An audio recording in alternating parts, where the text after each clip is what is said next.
আমাদের খাওয়ার শেষ পাতে একটু টক বা চাটনি না হলে যেন আমাদের খাওয়াটাই সম্পূর্ণ হয় না।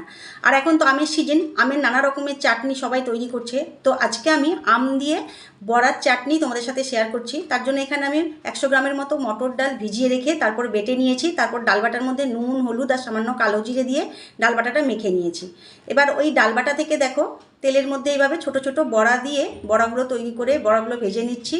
বড়াগুলো লাল লাল করে ভেজে বড়াগুলো উঠিয়ে নেবো। তারপর কড়াইয়ের মধ্যে 1 চামচ তেল দিয়ে ওর মধ্যে সামান্য একটু পাঁচফোড়ন আর একটা শুকনো লঙ্কা দিয়ে ওর মধ্যে একটা আমের টুকরো দিয়ে দিলাম। এখানে একটা আমি গোটা আম নিয়েছি, তো আমের টুকরোটা একটু হালকা করে ভেজে নিচ্ছি। এখানে সামান্য একটু নুন আর হলুদ দিয়ে আমটা ভেজে নিচ্ছি।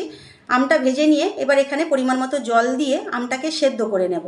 এখানে আমটা সেদ্ধ হয়ে গেলে ওর মধ্যে আমি ভেজে রাখা বড়াটা দিয়ে দেবো আর স্বাদ মতো চিনি দিয়ে এই চাটনিটা 1 থেকে 2 মিনিট ফুটিয়ে নেব।